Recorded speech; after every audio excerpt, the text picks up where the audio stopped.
तो चलिए आज एक ऐसी कहानी सुनते हैं जो शायद हम सब ने कभी न कभी जी है। एक परिवार, बारिश का एक सुस्त दिन और कुछ पुराने क्लासिक खेल जिन्होंने उस दिन को हमेशा के लिए यादगार बना दिया। चलिए देखते हैं ये सब कैसे हुआ। अच्छा, जब बाहर जोरों की बारिश हो रही हो तो कैसा लगता है? कुछ लोगों के लिए तो ये बड़ा सुकून वाला मौसम होता है ना? लेकिन कई बार यही बारिश घर में फंसे रहने की वजह बन जाती है और दिन बड़ा बोरिंग लगने लगता है। हमारी आज की कहानी भी कुछ ऐसी ही मिलीजुली फीलिंग से शुरू होती है। कहानी में है गट्टू, चिंकी और उनके मम्मी पापा। बाहर बारिश की वजह से सब घर पर हैं और धीरे धीरे बोरियत सब पर हावी होने लगी है।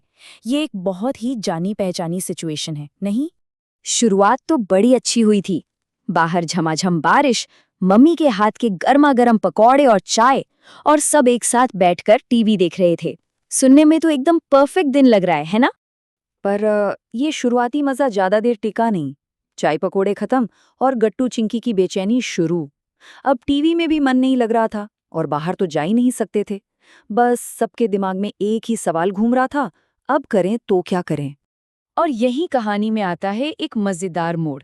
मम्मी पापा ने बच्चों की ये हालत देखी और एक ऐसा आइडिया निकाला जो था तो बहुत सिंपल, लेकिन इसका असर जबरदस्त होने वाला था। उन्होंने सोचा, क्यों ना गट्टू और चिंकी को अपने बचपन वाले खेल सिखाए जाएं, मतलब बिना किसी टेक्नोलॉजी वाले पुराने क्लासिक गेम्स। ये सिर्फ टाइम पास करने का तरीका नहीं था, बल्कि एक मौका था अपने बचपन की यादें बच्चों के साथ बांटने का। तो आखिर वो कौन से खेल थे जिन्होंने बोरियत को एकदम से भगा दिया? चलिए एक एक करके देखते हैं कि कैसे इन 3 आसान से खेलों ने घर का पूरा माहौल ही बदल डाला। सबसे पहला खेल था राजा, मंत्री, चोर, सिपाही। अरे इसके लिए तो बस कागज के कुछ टुकड़े और एक पेन चाहिए। ये सिर्फ किस्मत का खेल नहीं है, इसमें थोड़ा अंदाजा भी लगाना पड़ता है। सामने वाले के चेहरे को पढ़ने की कोशिश करनी पड़ती है। बड़ा मजा आता है। इस खेल का असली मजा तो इसके पॉइंट्स में है।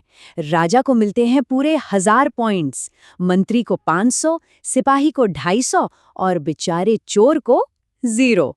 खेल 10 राउंड तक चलता है और आखिर में जिसके पॉइंट्स सबसे ज्यादा होते हैं वही बनता है विनर। अगला खेल था अंताक्षरी। अरे वाह, ये एक ऐसा खेल है जो सबकी झिझक मिटा देता है। नियम तो एकदम सिंपल है, बस गाने के आखिरी अक्षर से अगला गाना शुरू करो और देखते ही देखते पूरा घर गानों और ठहाकों से गूंजने लगा। और आखिर में आया पापा का फेवरेट गेम, म्यूजिकल चेयर्स। इस खेल ने तो जैसे घर में एक नई जान ही डाल दी। इसमें सिर्फ भागना दौड़ना नहीं है, बल्कि आपकी फुर्ती और ध्यान का भी असली टेस्ट होता है। नियम तो आपको पता ही होंगे। म्यूजिक बज रहा है, सब कुर्सियों के चक्कर काट रहे हैं और जैसे ही म्यूजिक बंद हुआ झट से कुर्सी पर बैठना है।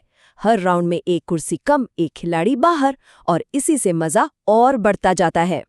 तो इन सब खेलों का नतीजा क्या निकला? ये सिर्फ टाइम पास नहीं था, इससे कहीं ज्यादा कुछ हुआ। इसने उस परिवार के माहौल को पूरी तरह बदल दिया और एक बोरिंग सी दोपहर को एक खास दिन बना दिया।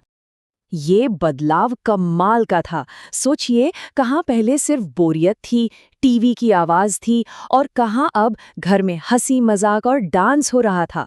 अब वो सिर्फ एक कमरे में साथ नहीं थे, बल्कि सच में एक दूसरे के साथ थे, दिल से जुड़े हुए थे। और जानते हैं सबसे अच्छी बात क्या हुई? वो सब इन खेलों में इतने खो गए कि उन्हें पता ही नहीं चला कि पूरी दोपहर कब निकल गई। यही तो होता है, जब हम सच में किसी चीज को एंजॉय करते हैं तो वक्त का एहसास ही नहीं रहता। तो इस छोटी सी प्यारी सी कहानी से हमें क्या सीखने को मिलता है? ये हमें उन पुराने सिंपल गेम्स की ताकत के बारे में बताती है जिन्हें हम आज की डिजिटल दुनिया में शायद कहीं भूलते जा रहे हैं। देखिए, ये खेल सिर्फ खेल नहीं है, ये परिवार के रिश्तों को मजबूत करते हैं। ये ऐसी यादें बनाते हैं जो जिंदगी भर साथ रहती हैं। सबसे बड़ी बात, ये हमें स्क्रीन से दूर रखते हैं और असली दुनिया में मजा करना सिखाते हैं। ये मम्मी पापा को बच्चों से और बच्चों को मम्मी पापा से जोड़ते हैं। और आखिर में, जैसा हमने देखा, ये एक बोरिंग दिन को एक छोटे से एडवेंचर में बदल सकते हैं। और अब एक सवाल, ये सब सुनने के बाद जरा याद कीजिए, आपके अपने बचपन का सबसे पसंदीदा खेल कौन सा था? क्या पता उन पुरानी यादों को और उन मजेदार खेलों को अपनी जिंदगी में वापस लाने का यही सही समय हो।